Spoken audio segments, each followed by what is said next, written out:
Makanan yang satu ini seolah tak perlu perkenalan lagi. Ya, seblak. Camilan gurih dengan kuah pedas hangat ini memang jadi favorit semua kalangan. Laki-laki, perempuan, muda sampai dewasa, semua dijamin punya seblak favorit masing-masing. Dari topping original sampai seblak ceker yang mempesona. Tetapi meski terlihat sebagai cemilan receh, seblak ternyata punya kandungan yang sangat berkhasiat. Bahkan disebut-sebut salah satu bumbu seblak punya manfaat mencegah kanker. Selengkapnya dalam Secret Story, mengungkap rahasia di balik cerita. Selain topping yang beragam, nyaris semua pasti sepakat bahwa kenikmatan seblak ada pada kuahnya. Gurih, pedas, dan yang pasti hangat. Ya, sensasi inilah yang membuat seblak menjadi salah satu sajian favorit di tengah cuaca dingin. Menurut Chef Mukti, salah satu unsur yang membuat kuah seblak begitu khas adalah kencur. Rempah yang juga disebut cikur ini memang menjadi pembeda kuah seblak dengan cemilan lain yang juga berkuah seperti cuanki. Aromanya yang menarik.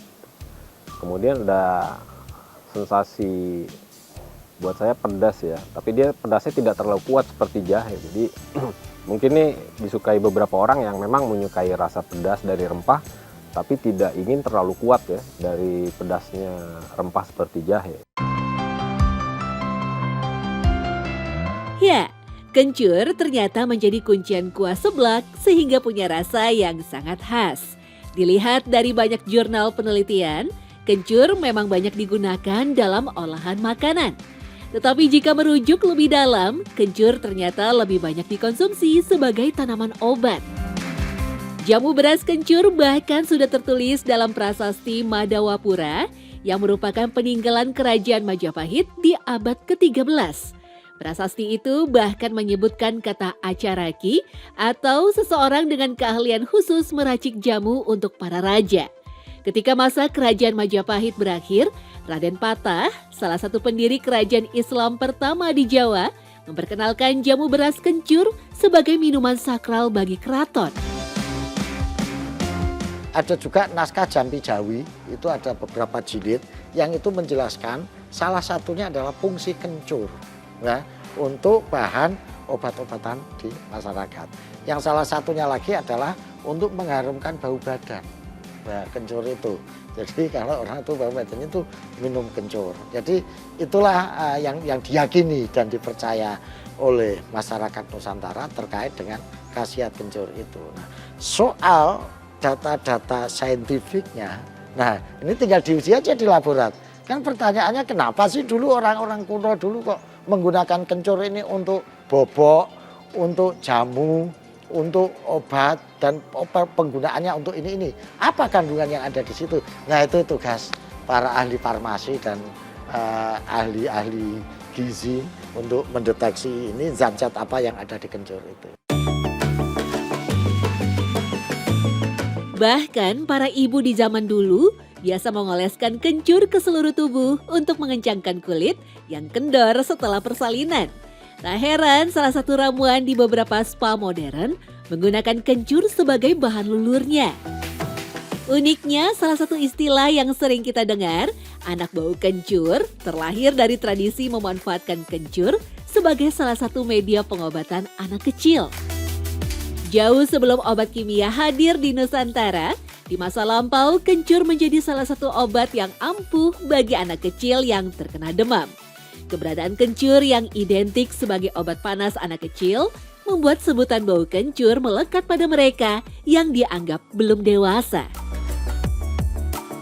Anak kecil dulu kalau dia panas badannya itu selalu diboboki ditapel bundunannya ini pakai ramuan kencur itu.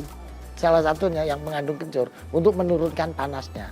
Maka kalau anak bau kencur itu artinya anak itu masih kecil, masih bayi. Karena masih ditapeli kencur untuk menurunkan suhu badan ketika dia panas itu.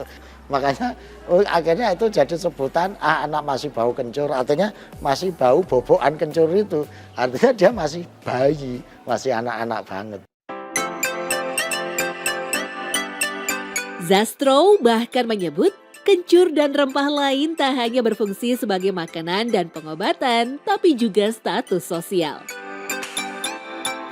Dr. Ginanjar Sakban itu melakukan penelitian terhadap naskah-naskah kuno yang ada di Nusantara maupun yang ada di Timur Tengah. Dia menemukan bahwa naskah-naskah yang ditulis abad ke-9, abad ke-10 tentang rempah itu menunjukkan bahwa rempah itu tidak hanya punya fungsi untuk makanan saja, tapi ada 3 fungsi rempah.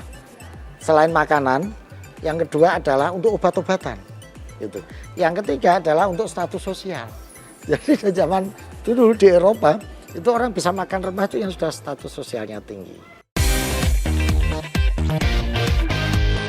Tak hanya pada seblak saja, kencur juga hadir di olahan karedok sebagai salah satu unsur wajib yang ada di dalamnya. Diolah bersama bumbu kacang, bawang putih, sedikit asam jawa dan gula merah, kencur menghasilkan kekayaan rasa dalam sajian karedok. Manis, gurih, dan juga pedas yang menghangatkan. Dengan isian sayuran mentah, karedok sendiri banyak dipakai sebagai pendamping masakan berat dari protein hewani. Selain menyehatkan, kandungan kencur dalam karedok ternyata juga sangat bermanfaat bagi para ibu. Kencur banyak dinilai punya efek menenangkan karena mengandung senyawa fenol. Bahkan, beberapa penelitian menyebut ekstrak kencur bisa membantu para wanita yang sedang mengalami nyeri saat datang bulan. Kemudian dari penelitian yang kurang lebih pada tahun 2015 ada satu yang menarik efeknya, yaitu untuk menurunkan kadar nyeri. Ya, jadi pain-nya itu akan diturunkan rasanya. Yang pertama adalah artritis, jadi nyeri sendi. Kemudian yang kedua adalah dysmenorrhea, jadi nyeri pada menstruasi itu juga bisa membantu diturunkan tingkat nyerinya itu oleh kencur.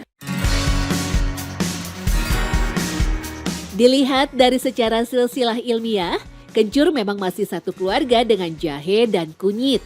Dengan bentuk lebih kecil dan dominan berwarna putih, aroma dan rasa kencur merupakan perpaduan dari segar dan pedas. Kandungan kencur yang meliputi flavonoid, saponin, dan juga minyak atsiri sangat bermanfaat untuk antiinflamasi ataupun peradangan. Bahkan beberapa penelitian menyebut mengkonsumsi kencur secara rutin dapat meningkatkan imunitas dan juga mengurangi resiko terkena kanker. Jadi ada efek imunomodulator. Sedangkan kencur ini sendiri tidak hanya dikonsumsi dalam beberapa tahun terakhir, tapi sudah beratus-ratus tahun sebagai makanan ataupun minuman tradisional, tidak hanya di Indonesia, tapi juga di Asia dan seluruh dunia. Ya, jadi memang memberikan keuntungan bagi imunitas badan supaya menjadi lebih sehat dan lebih kebal terhadap berbagai penyakit dan patogen yang merajalela di sekitar kehidupan kita.